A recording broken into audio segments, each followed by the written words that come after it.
Walang lihim ang hindi nabubunyag. Gaano man ito kabulok, darating ang araw na posible itong umalingasaw hanggang sa madiskubre ng karamihan at malaman ng publiko ang karumihan nito. Isang mapagpalang araw, Mr. Narrator, at sa mga nakikinig. Ako po si Alberto. Ang kwento ko pong ibabahagi sa inyo ay tungkol sa mag-amang aswang na nagkamit ng katarungan noong mapatay nila ang mga aswang at ibang taong nakagawa sa kanila ng kasalanan. Natatandaan ko noong 1984, nakatira kami ng aking asawa sa baryo sa Iloilo kasama ang dalawa naming anak. May dumating na dayong mag-ama at mukha silang mababait at marunong makisama sa mga mamamayan sa aming baryo. Nagsumikap na magtrabaho ng marangal bilang magsasaka ang amang si Fernando, samantalang nag-aaral naman ang kanyang anak na si Dante sa paaralan. Inaapi at kinukutya iyon ng iba niyang mga kaklase sapagkat medyo kakaiba siya sa karamihan. Tahimik siya at malungkot.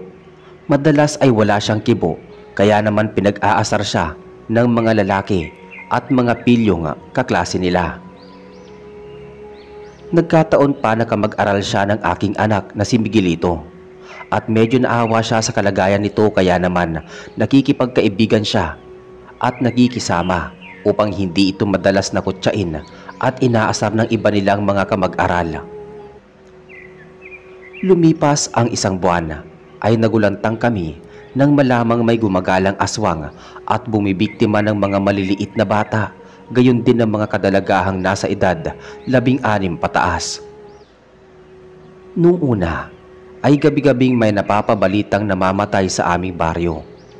Naalarma ang mga residente kung kaya't pinag-iingat ang mga kabataan. Kaya naman nakapagtatakang sa mga sumunod na gabi ay may pagitan ang mga araw ng pagpatay at pagsalakay ng mga aswang. Mukhang napagtanto nilang naghahanda at nag-iingat ang mga tao para sa kaligtasan ng kanilang pamilya, kung kaya't naging wais sila sa pagpatay. Matapos ang 2 linggo ay nalaman namin kay Kapitan Danilo, gayon din sa mga kasamahan nitong opisyal, na nahanap na nila ang mga salarin. Walang iba kung hindi ang mag-amang Fernando at Dante na nakatira sa may paanan ng bundok. Isinumbong pala ni Raul ang mga ito. Nahuli niya na isang gabi ay nagpalit anyo ang mag-ama at nilapa ang mga kawawang kadalagahang naglalakad sa daan pauwi sa kanilang mga tahanan. Hindi ako makapaniwalang aswang ang mag-ama. May bahagi ng isip ko na ayaw maniwala sapagkat mabuti silang makisama at hindi ko sila kinakitaan nang may nakagalit sila sa aming baryo. Naawa ko sa kanila pero wala akong magagawa kung talagang sila ang salarin sa mga pagkamatay ng mga kabataan sa aming lugar. Isang gabi ay nagulat kaming mag-asawa nang marinig namin sa labas ng bahay ang napakaraming tao, kabilang na si Kapitan Danilo at iba pang mga opisyal. May dalang mga sulo ang mga ito at nakaramdam ako ng kakaibang pangamba, lalo na sa ekspresyon ng kanilang mga muka. Tinanong ng asawa kong si Vicky kung saan sila pupunta at bakit may dala silang sulo at mga sandata. Tumugon ang kapitbahay namin si Edgardo kasama ang kanyang panganay na anak na lalaki. Magtutungo sila sa bahay ng mag-amang aswang at susunugin ang kanilang bahay. At kasabay din nun ang pagpatay sa mga ito. Niyaya pa kami ni Edgardo na sumama at makiisa sa kanilang isasagawang paglusob. Subalit tumanggi kami at ayaw namin makialam. Kasabay nun ay sinarado ni Vicky ang pinto at kita ko ang takot sa kanyang mga mata. Minabuti naming magpahinga sa aming silid at makibalita na lamang sa kasunod na araw. Sumapit nga ang kasunod na araw at maagang pumasok sa paaralan ang aming 2 anak. Maagang dumako sa may bakuran ng aming bahay ang tsismosa at matatabil ang dila naming kumare na sina Esther at Marilu. Ibinalita nila sa amin na nasunog ang kubo ng mag-amang aswang sa paanan ng bundok at walang natira sa kanilang mga ari-arian. Napalaban pa si Mang Fernando pero may mga sugat siya sa muka at galos sa katawan. Maswerte pa rin ito nga na itakbo ang kanyang anak at tumakas sa kasukalan. Batay pa sa kanilang kwento ay tinutugis pa rin sila ng kapitan at mga kasamahan nito. Hinihiling nga niyang mahuli ang mag-ama at masunog sa kumukulong tubig o di kaya ay mabalatan ng buhay sa kanilang mga ginawang kasalanan. Walang kapatawaran ang kanilang pagpatay sa mga tao, kaya matatahimik lamang ang mga residente sa baryo kapag namatay silang mag-ama. Napatingin ako sa dalawang chismosa at naisip ko na kung makapagsalita sila ay tinalo pa nila ang mga santo na walang bahid na kasalanan. Masyado silang mapanghusga sa iba at mabilis na naniniwala sa mga sabi-sabi, kaya wala silang bait sa sarili. Tumango na lamang ako bilang pagsang-ayon sa dalawa naming kumare, at noong sumapit ang katanghalian ay sinenyasan ko na ang aking asawa na pumasok na sa loob ng bahay. Noong makapasok kami ay nagumpisa na kaming magbaga ni Vicky. Pinayuhan ko siya na wag nang masyadong makiusap nang matagal sa mga chismosa naming kumare na wala nang ibang ginawa kundi pag-usapan ang buhay ng ibang tao. Napangiti naman si Vicky at sinabi niyang wag akong mag-alala sapagkat nakikisama lamang siya sa mga ito. Pero wala siyang balak na maging chismosa. Gusto niyang makasagap ng balita at maliban doon ay wala na siyang interes sa ibang bagay. Ipinagpatuloy niya ang pagbabaga at ako naman ay naghanda na rin ng mga dapat lutuin. Sa mga dumaan pang mga araw ay meron pa din kami nababalitaan ng pagpatay at hinala ng karamihan ay kagagawan iyon ng mag-ama. Kaya naman lalong nagpursigi si kapitan. Pati ang mga kasamahan niya sa paghahanap sa mga ito. Pero bigo silang malaman kung saan matatagpuan ang mag-ama. Kahit sa paaralan ay hindi na nagpakita pa si Dante na lubos na ikinalumbay ng aking anak. Meron pa rin naman siyang ibang mga kaibigan pero mas madalas niyang nakakasama si Dante at mas magaan ang loob niya dito kahit medyo tahimik ito kumpara sa iba niyang mga kamag-aral. Isang araw ay kakagaling ko lang sa paglaot at nakahuli ako ng kaunting bilang ng isda. Nakasalubong ko sa daan si Kapitan Danilo at kasama pa niya si Mang Raul. Para bang meron silang pinag-uusapang masinsinan. Noong bumati ako sa kanilang dalawa ay saka pa lang silang tumigil sa pag-uusap at magiliw na ngumiti sa akin. Naitanong ko kung natagpuan na ba nila ang mag-amang aswang at si Kapitan Danilo ang sumagot. Nabanggit niyang mukhang palos ang mag-ama. Mahirap silang matagpuan at talagang desperado na siyang makita ang mga to. Sumabat naman sa usapan si Mang Raul at nagbika siya na kung siya ang maswerteng makakahuli sa mag-ama ay siguradong tatadtarin niya ang mga ito. At kasabay ng pagbika niyang yun ay napangisi siya at biglang nangislap ang mga mata. Kinilabutan ako at dali-daling nagkusot ng mga mata. Nakita ko na nanumbalik ang dating ekspresyon ng mukha ni Mang Raul at mukhang namalikmata lamang ako sa aking mga nasilayan. Nagpaalam ako sa kanila bago ako umuwi sa aming bahay. Hindi ko nabanggit kay Vicky ang kakaibang pakiramdam ko kay Mang Raul. Nanghihinala ako na baka meron siyang itinatago, gayon din si Kapitan Danilo. Hindi ako nakakasigurado sa mga naisip ko pero gusto kong alamin kung ano man yun. Ipinagpatuloy ko lahat ng mga ginagawa ko sa pang-araw-araw pero may mga pagkakataong natatagpuan kong magkasama sina Kapitan at kasama nito si Mang Raul na para bang matalik silang magkaibigan.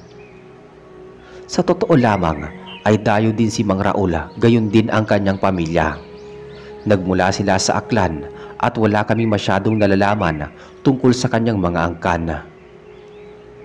Minsan ay lihim ko silang sinundan sa may bahaging bundok. Bandang mag-aalas 5 na noon ng hapon at malapit nang lumubog ang araw. Umakyat ako sa bundok at inabutan ko silang naghihiwalay sa may malawak na kasukalan. Pinili kong sundan si Mang Raul sapagkat gusto kong matiyak kung wala siyang lihim na dapat niyang itago.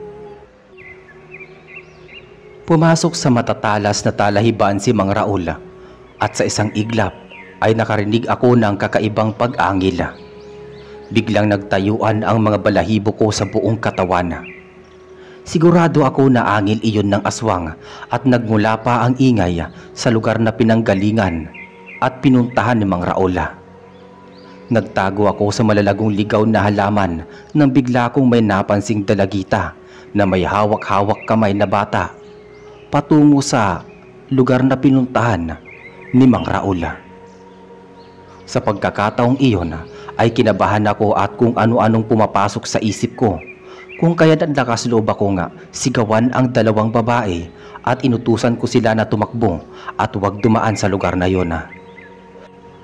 Hindi nila ako maintindihan, kaya lumapit ako sa kanila at laking gulat ko na lamang nang may lumitaw na isang mabaho at nangingintab na lalaking may magugulong buhok at namumula ang mga mata tulad sa mabangis na hayop.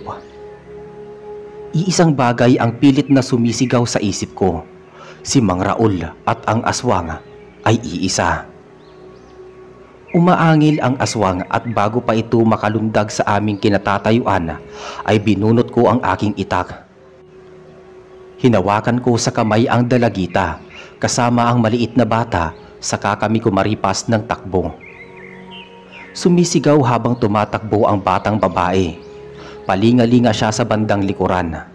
Hindi nagtagal ay nadapa sa isang malaking bato ang bata kaya nakabitaw ito sa dalagita. Pilit namin siyang binalikan nang makita naming ilang hakbang na lamang ay abot kamay na siya ng aswang. Binalat ko siyang iligtas ngunit mabilis na kumilos ang nilalang. Napapikit ako pero makalipas ang ilang sandali ay nagdilat ako ng mga mata at nakita ko na may biglang dumaluhong na malaki at itim na aso sa aswang. Nagpambuno silang dalawa at nakagat ng aso ang aswang sa mga binti at braso nito. Maya-maya ay humarang sa aming harapan ng aswang. Galit na galit nito nga kinahulan ang aswang kahit na naglalaway ang mga bibig nito. Hindi umatake ang aswang bagkus ay umangil ito ng umangil at tinignan ng masama ang aso. Makalipas ang ilang sandali ay umatras at tumakbo papalayo ang aswang. Lumundag ito at nawala sa kasukalan. Kinakabahan man ako at nalalaman ko na aswang din ang malaking aso, ay hindi ko napigilang magpasalamat sa pagliligtas nito sa aming buhay. Humarap sa amin ang aso at sumigaw ng malakas ang dalagita. Nasurpresa ako noong unti-unting nagbagong anyo ang malaking aso bilang isang tao at nakilala ko ito sa katauhan ni Mang Fernando. Iwinasiwas ko ang itak at binalaan siyang huwag lumapit, subalit imbis na lumapit ay nagtungo siya sa direksyon ng batang babaeng umiiyak at tinulungan itong makatayo. Tumahimik ang bata at nakiramdam kay Mang Fernando. Natatakot man ay pilit pa rin niyang tinanggap ang kamay nito at magkasama silang naglakad papalapit sa amin. Ibinigay ni Mang Fernando sa dalagita ang batang babae at pinagmasdan kaming mabuti. Nabanggit niya na hindi siya tulad ng mga naririnig namin ukol sa mga bintang ng mga tao. Dagdag pa niya na totoo siyang aswang pero hindi siya kumakain ng laman ng tao kung hindi mga ligaw na hayop lamang. Kung ayaw man namin maniwala ay wala siyang magagawa. Magsasalita pa sana ako noon, kaso ay may narinig kami sumigaw na babae sa di kalayuan. Naalarma si Mang Fernando at nagpalit anyo na naman siya bilang malaking aso, saka siya kumaripas ng takbo patungo sa pinanggalingan ng tinig. Napukaw ang atensyon namin ng dalagita at batang babae, kaya sumunod kami sa kanyang tinahak na daan. Mas masukal at maraming punong kahoy sa pinuntahan namin at sa tulong ng liwanag ng buwan ay nakita namin si Mang Fernando na nakapanood sa di kalayuan.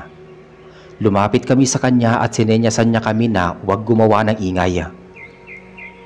May distansya kami sa kanya at pumesto kami sa isang tabi saka namin pinagmasdan ang mga nagaganap. Halos masuka ako sa aking mga nasaksihan. Kitang-kita ko kung paanong ginuya ng aswang ang laman loob ng isang babae na hubot-hubad. Katabi pa niya si Kapitan Danilo na nagsasarado ng zipper at nagtataas ng kanyang pantalon. Nagpasalamat siya sa aswang at napag-alaman ko na si Mang Raul iyon.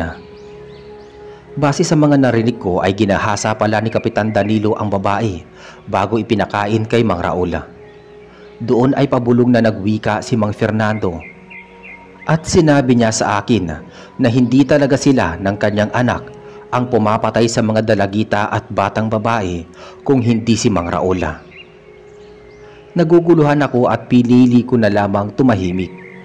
Pinayuhan ako ni Mang Fernando na kung maaari ay kausapin ko ang dalawa naming kasamang babae at itanong kung saan sila ihahatid.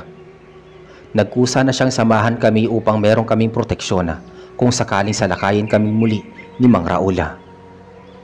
Kahit medyo nahihirapan pa rin akong magtiwala, ay pinili kong pumayag sa kanyang alok sapagkat malaki din ang utang na loob namin sa kanya sa pagkakaligtas niya sa buhay namin. Umalis kami sa lugar na iyon at tinanong ko kung saan nakatira ang dalawang babae. Nagpakilala ang dalagita bilang Joan at kapatid pala niya ang batang babaeng si Juana. Nakatira din pala sila sa bundok kung saan kasama nila sa bahay ang kanilang mga magulang. Inihatid ko sila kasama si Mang Fernando at nakarating kami sa bakuran ng bahay ng magkapatid. Nagpasalamat sila sa aming dalawa bago nagpaalam. Medyo nag-alangan pa akong sumabay kay Mang Fernando, pero habang tumatagal ay nasasanay na rin ako at hindi na natatakot sa kanyang presensya. Nabanggit ko sa kanya na sukdulan ang galit sa kanilang mag-ama ni na Kapitan Danilo at Mang Raul. Medyo napangiti si Mang Fernando at sinabi niyang natatakot lamang ang dalawang lalaki na mabunyag ang kanilang lihim, kaya gusto nilang merong ibang mabalingan ng galit ang mga tao. Ipinagtapat ni Mang Fernando na matagal na niyang alam ang tungkol sa pagiging hayop sa laman ni Kapitan Danilo at nalaman niya ang bagay na yon noong medyo natatagalan na siya sa pagtatrabaho sa bukid. Sa katunayan ay malayo pala nitong kamag-anak si Mang Raul. May katotohanan na mula sa malayong lugar si Mang Raul at nahawaan lamang ito ng pagiging aswang sa isang handaan na dinaluhan. Minsan na niyang narinig ang mga itong nag-uusap sa isang pribadong lugar malayo sa bukid. Nahuli na rin niya ang mga ito na gumagawa ng kalunos-lunos na krimen. Si Mang Raul pala ang umahanap ng mabibiktimang dalaga at sinusunggaban naman ni Kapitan Danilo ang dalaga at ginagahasa. Pagkatapos ay saka ibinibigay kay Mang Raul para kainin. Kahit may asawa at mga anak si Kapitan Danilo ay halang ang kaluluwa nito. May mga palihim din ito pasugalan sa baryo at may mga nakatago ito mga kabit. Bukod pa doon ay may mga anak din siya sa labas. Gusto na sanang ipagtapat ni Mang Fernando kung gaano kasama si Kapitan Danilo, gayon din si Mang Raul, kaso ay nag-alangan siya sapagkat alam niyang malaking pader ang kanyang babanggain at siguradong mapapahamak ang buhay niya pati ang kanyang anak. Bukod pa doon ay malaki ang atraso sa kanya ni Mang Raul sapagkat minsan niya na itong nakatunggali at pinagbalakan nitong idamay ang kanyang anak na si Dante. Sa puntong iyon ay napagtanto ko na hindi talaga likas na masama si Mang Fernando. Kaya naman naisip ko na makipagkaibigan sa kanya at malapit na kami makarating sa paanan ng bundok ay hindi na sumama sa akin si Mang Fernando. Alam niyang mapanganib kapag narating siya sa baryo. Siguradong mapapatay siya ng mga tao, kaya naman nagpasalamat na lamang ako sa kanya at nagpaalam na rin sa akin. Naghiwalay kami ng landas at nagtungo na ako sa daan papunta sa aming bahay. Noong makauwi ako ay inabutan ko si Vicky sa aming sala at hinihintay niya ang aking pag-uwi. Nag-alala pala siya sa mahabang oras na hindi ako nakauwi sa aming bahay. Nabanggit niya sa akin na patulog na ang aming anak. Hindi na ako naglihim sa aking asawa at ipinagtapat ko sa kanya ang nangyari sa akin sa bundok. Gayon din ang nadiskubre kong lihim ni Mang Raul at Kapitan Danilo, pati ang pagsisiwalat sa akin ni Mang Fernando ng katotohanan ukol sa kanilang mag-ama ni Dante. Nabahala si Vicky at pinayuhan niya ako na magiging delikado ang buhay namin kung makikialam ako sa kanilang mga sigalot. Ipinaliwanag ko naman kay Vicky na kung patuloy kaming mananahimik at walang gagawin ay baka magising na lang kami sa isang araw na kami na ang patayin at kainin ni Mang Raul. Ipinagdiinan ko sa kanya na kung hindi ko tutulungan si Mang Fernando ay siguradong hindi nila makakamit na mag-ama ang hustisyang nararapat para sa kanila. Lalo lamang magiging magulo ang aming pamayanan kung magpapatuloy ang krimen. Hindi kaagad nakapagsalita si Vicky. Tila nag-isip siya ng malalim at makalipas ang ilang sandali ay nagsalita siya at sumang-ayon na rin sa aking mga sinabi. Subalit binilinan niya ako na mag-iingat sapagkat hindi basta-basta ang aking mga makakalaban. Pinag-isipan kong mabuti ang mga sinasabi niya hanggang sa lumipas ang ilang araw. Isang dapit hapon ay papauwi na ako sa aming bahay buhat sa bukid nang makasalubong ko sa daan sina Mang Raul at Kapitan Danilo. Saglit akong napahinto sa paglalakad. Kinausap ako ni Kapitan Danilo at may inilabas siyang malaking halaga ng pera. Ngumisi siya sa akin at sinabing gusto sana niyang makatulong sa aking pamilya, kaya kung maaari ay tanggapin ko na ang ibinibigay niyang pera. Alam ko na suhol iyon para sa aking katahimikan. Hindi ko tinanggap at sinabi ko na alam ko kung anong gusto nilang mangyari at hindi ko ipagbibili ang karangalan ko para lamang hindi mabunyag ang kanilang sikreto. Biglang nawala ang mga ngiti sa labi ni Kapitan Danilo at Mang Raul. Napalitan iyon ng galit. Pinagbantaan ako ni Mang Raul na kung magmamatigas ako ay may kalalagyan ako sa sementeryo. Nag-umpisang magbago ang kanyang anyo at bumunot ako ng itak. Alam ko na balak nila akong patayin at kailangan kong lumaban sa kanilang dalawa. Kasalukuyang kaming nasa isang bakanteng lote na walang kabahayan. Kaya kahit sumigaw ako at humingi ng tulong, ay walang makakarinig sa akin.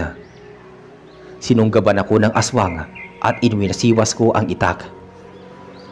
Nasugatan ko sa kaliwang balikat ang aswang, samantalang sumalida sa akin si Kapitan Danilo at sinuntok ako sa muka. Nabitawan ko ang itak at kamuntik na akong mawalan ng balanse. Mabuti na lamang at nakabawi ako. Hinawakan ko siya sa kanyang kamay at 2 beses ko siyang sinuntok sa tigkabilaang pisngi. Saka mabilis kong kinuha ang itak at tumakbo ako ng mabilis. Narinig ko pa silang humahabol sa akin pero hindi ako tumigil sa pagtakbo. Kahit na medyo napapagod na ako ay hindi ako humihinto sa takot na ako ay kanilang maabutan. Dumiretso ako sa aming bahay at habol hininga kong isinarado ang pinto. Isinarado ko rin ang bintana at napansin ako ni Vicky kaya tinanong niya ako kung anong nangyari sa akin. Ipinaliwanag ko sa kanya ang nangyari at nagimbal siya sa akin. Magsasalita na sana si Vicky nang makarinig kami ng malakas na katok sa aming pintuan. Nagsalita sa labas ng bahay si Mang Berting at nagwika siya na pagbuksan namin ng pinto at iharap ako sapagkat malaking kasalanan ang aking nagawa. Nagulat kami at naalarma. Hindi namin nagawang buksan ang pinto at maingat kami nagtungo sa bintana. Sandali naming binuksan ang aming munting bintana at nakita naming mag-asawa na may ilang kaming mga kapitbahay ang nasa harapan ng aming mga pintuan kasama sina Mang Raul at Kapitan Danilo. Narinig pa naming tinawag akong traidor ng mga ilan naming kapitbahay sapagkat tinutulungan ko ang isang aswang na pumatay ng mga inosenteng tao. Pakiramdam ko ay papatayin ako ng mga kapitbahay namin at siguradong nabilog na rin ni Mang Raul at Kapitan Danilo ang kanilang mga ulo. Mabilis kong sinenyasan si Vicky at nagtungo siya sa kwarto para gisingin ang aming mga anak.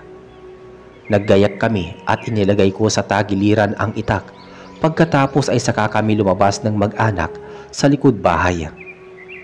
Hindi na kami nagpatumpik-tumpik pa at tumakbo kami at sinuyod ang mga daan hanggang sa masundan kami ng mga taong kasama ni na Mang Raul at Kapitan Danilo.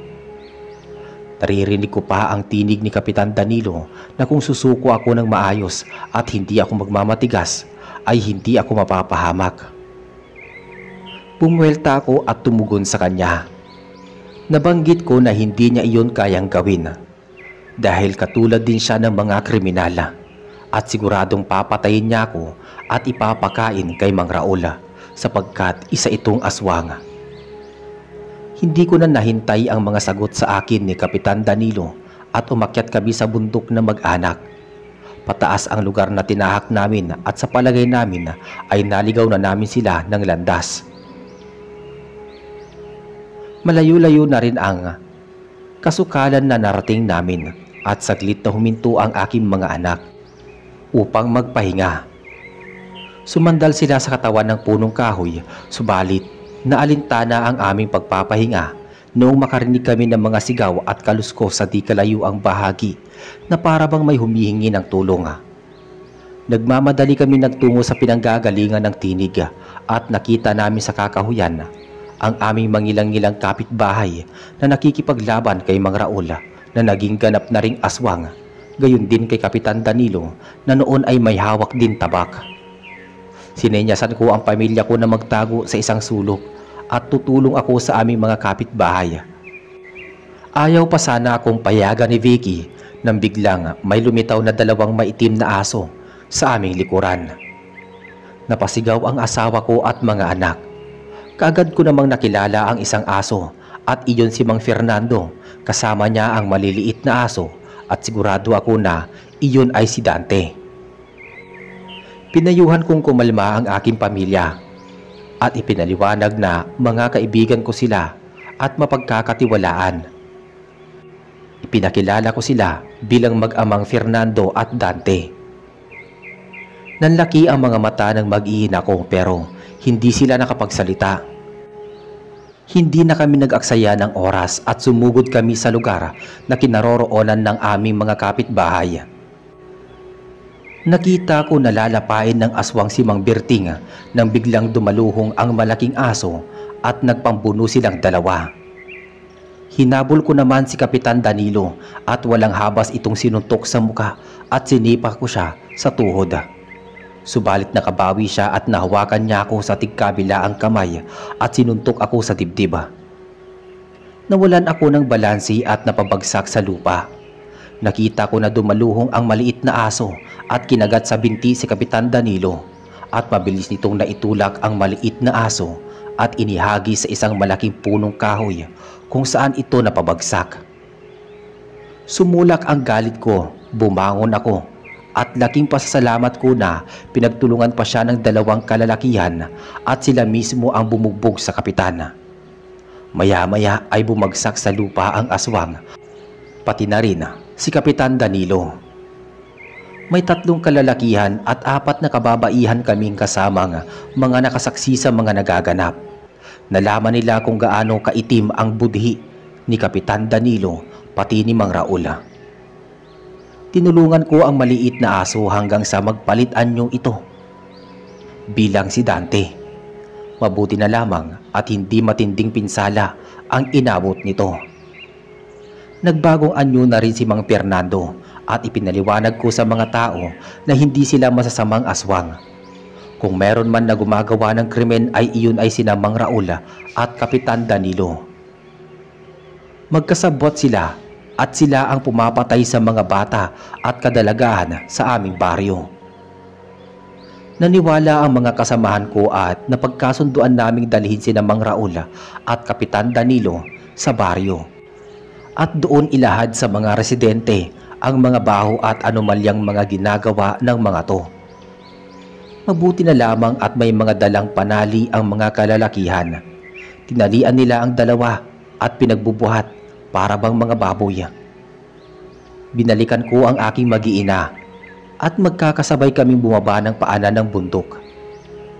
Nang makarating kami sa baryo, ay dinala sa isang bakanting lote na maraming kakahuyan ang dalawa at doon tinipon ni Mang Berting ang mga tao. Isiniwalat nila lahat ng mga ginagawa ni Mang Raul at Kapitan Danilo habang nakamasid sina Mang Fernando at Dante.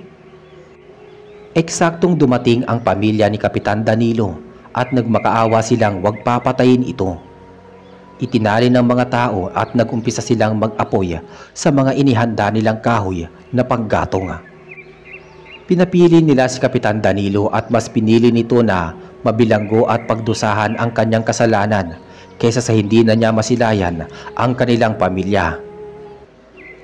Pinalaya ng mga tao si Kapitan Danilo sa pagkakatali at sinulog nila si Mang Raul. Simula noon ay naging maayos na ang pakikitungo ng mga tao sa mag-amang aswang. Nakabalik na sila sa baryo at namuhay na sila ng matiwasay. Nakuha na rin nila ang nararapat na hustisya para sa kanila at naging magkaibigan ang aming mga pamilya. Naging patas na ang tingin ng mga tao sa mag-ama sa kabila ng kanilang pagiging aswang.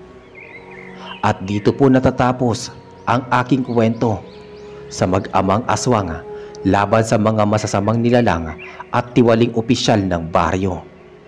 Maraming salamat po sa pakikinig.